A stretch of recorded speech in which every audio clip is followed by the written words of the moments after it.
Alright, welcome back to Texas 2A video, ladies and gentlemen. What we have here today is the Palmetto State Armory. This is the AKV, this 9mm variant that they have of the AK platform. I've seen it, wanted it, had to have it, and so far I'm in love with it.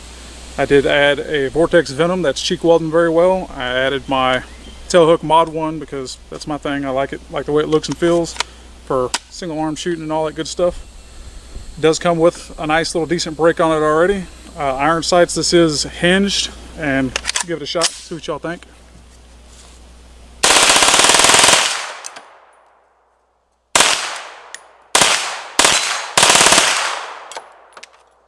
Does pretty good. Does have last round bolt hold open.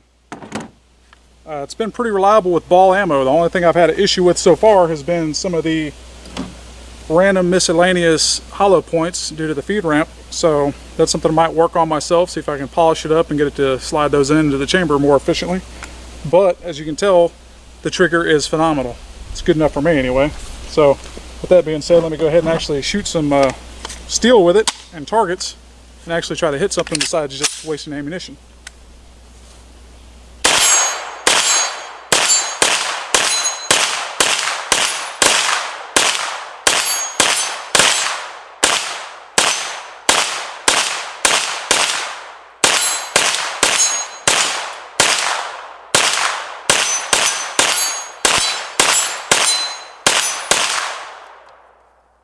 Alright, she locks open solid.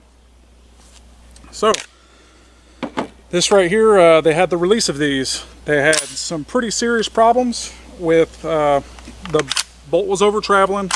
So they did what they had to do. They recalled all these. They had any of them that had failures to feed and all kinds of random issues. They installed an aluminum stop and then some type of neoprene or whatever rubberized type stop to prevent over travel. And that fixed a lot of people's feed problems. They also have a bracket in here that Military Arms Channel had covered when these first released, and they call it the MAC bracket. Like I said, ball ammo, this thing has been eating superb. So I do want to see what it doesn't want to eat. This is a medley of all kinds of good stuff. Different type of hand loads, different types of factory loads, all kinds of random hollow points. Like to see what it does and doesn't want.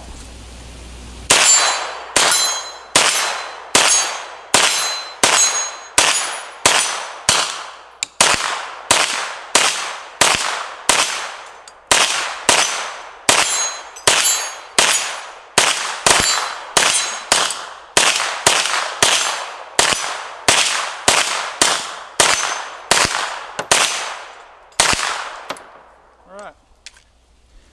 Well, call me a liar. I did send this in due to it not wanting to eat everything. They told me they didn't do nothing to it and that it was eating everything fine. Well, I don't know what they did, but it's eating every little bit that I just put through it, and that was a bunch of random miscellaneous junk. Now these are Ammo Valley. They're a cheap hollow point. I don't know if that thing got in focus quick enough for you to see, but these are just a cheap plinking round. They're not any type of home defense.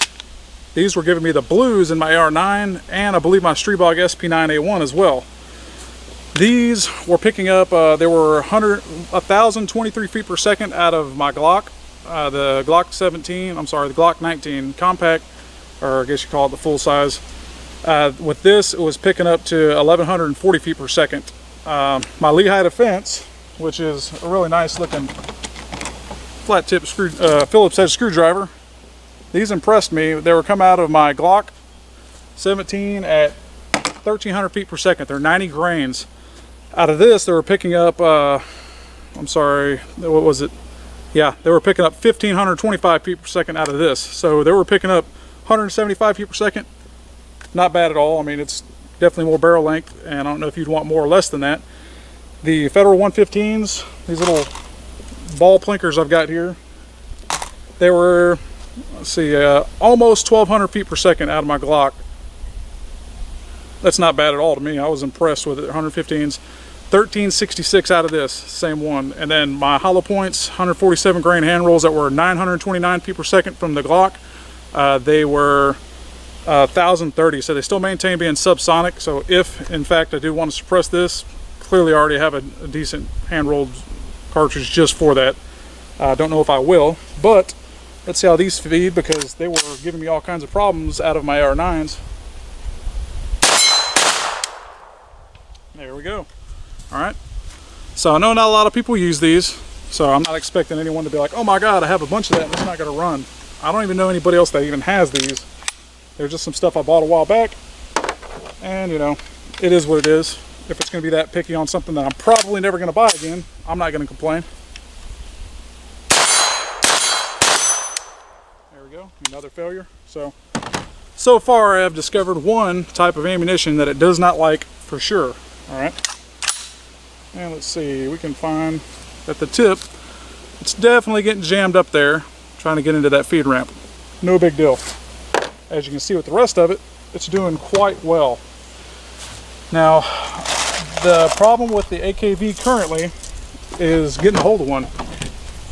If you're not on Facebook, it might make it a little more difficult, but if you are, we do have the AKV group that Chad Wiley and the guys over there at Palmetto State Armory have set up. They are usually telling us, you know, when, what time, 4 p.m. Eastern, that these things are usually dropping, what days they are releasing, and usually what furniture's on it.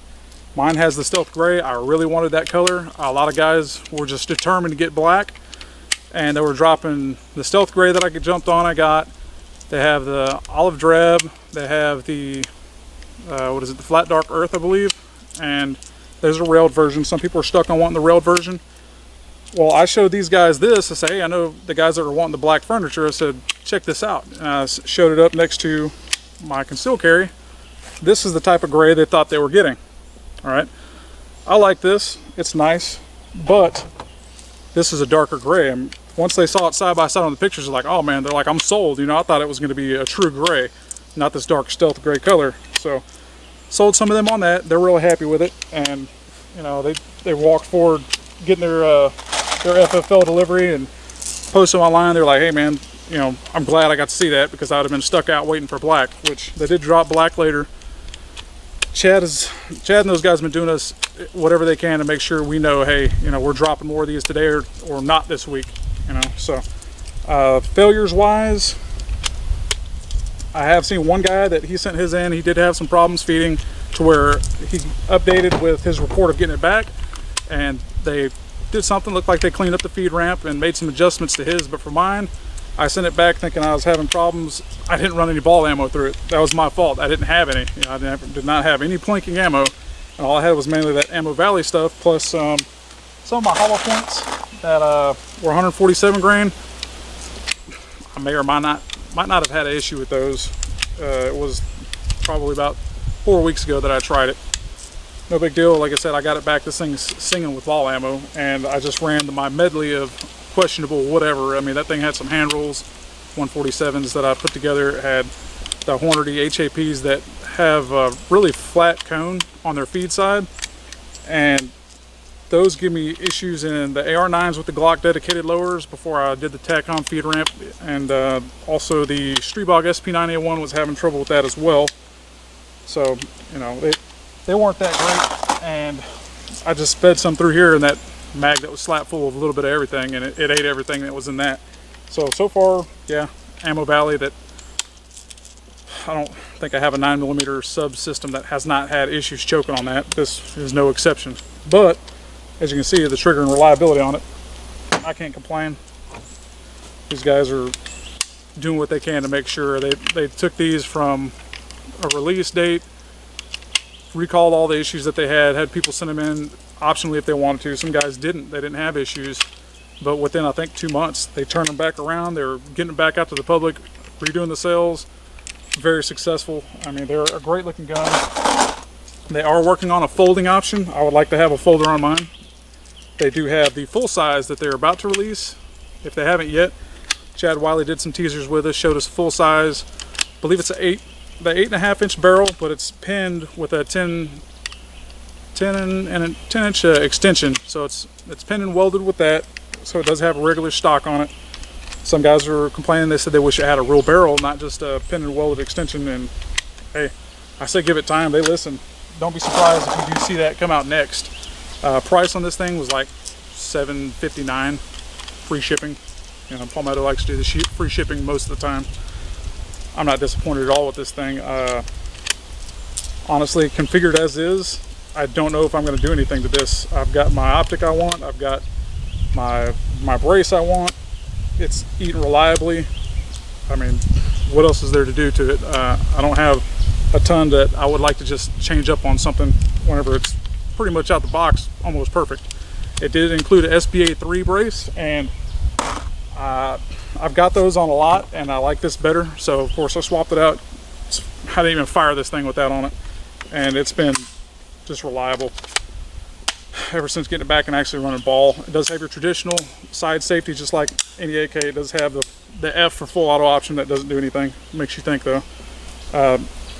This thing should be holding 0 with the hinge. It's real tight, but I don't have an optic that's out far enough to do that, to even test it. And I don't know anybody that's got a 9mm that's exactly cutting dimes out of an 8-inch barrel at 100 yards, so I can't say I'd find out. But like I said, this thing's eating. It's doing very well.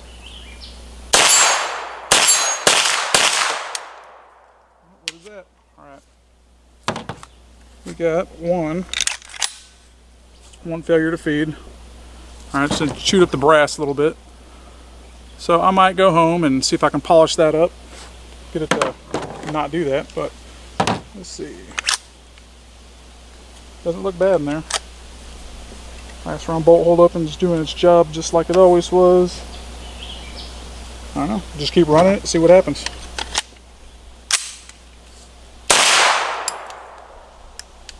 What did I do? All right.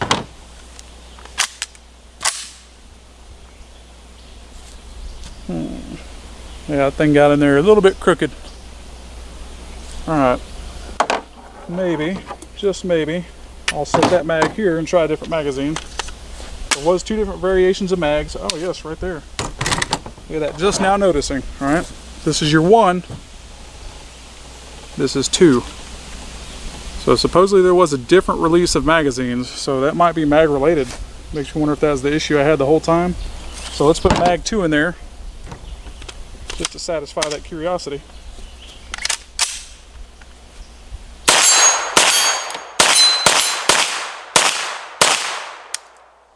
Nope. Okay. Talking good about it. Well.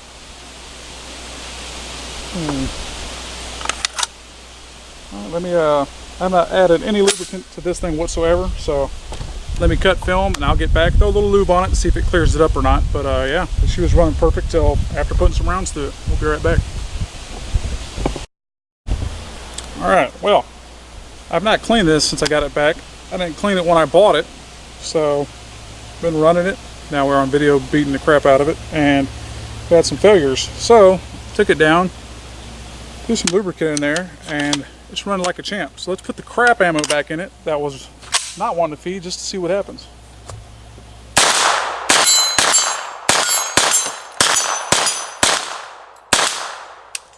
Alright, crap ammo is still a no-go, but a little bit of lubrication, she started running like a champ. So let's find out.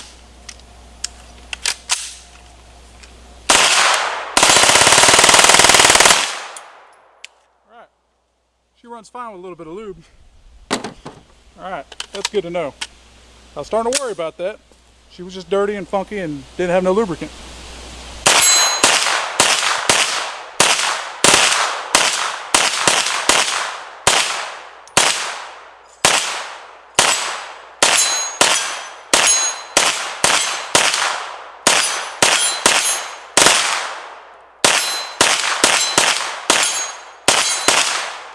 Alright, she's locked open. Let's throw another one in there.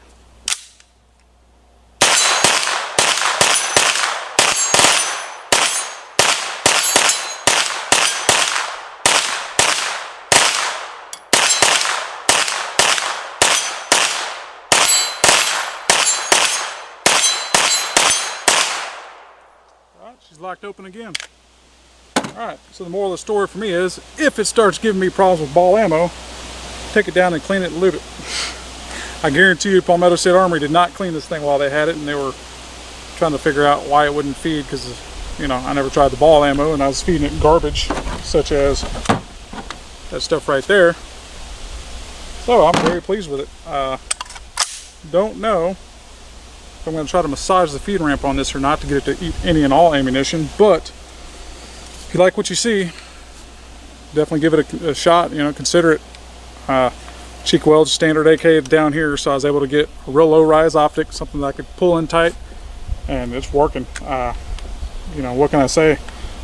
I do have my curiosity to see just how much further I can push some of my rounds for my Glock. See if I can get something to come up in the Glock a little bit higher. I do have my chronograph now, so when I cut this video, I'm going to be running through doing some velocity testing between the 16-inch PSA AK and the 10-inch M92, and then also my 16-inch, 10.5, and 8.5-inch KS47s, just because I had somebody asking, and I'm curious as well, how much velocity for those rifles are we going to lose running out a shorter barrel than factory rifle length?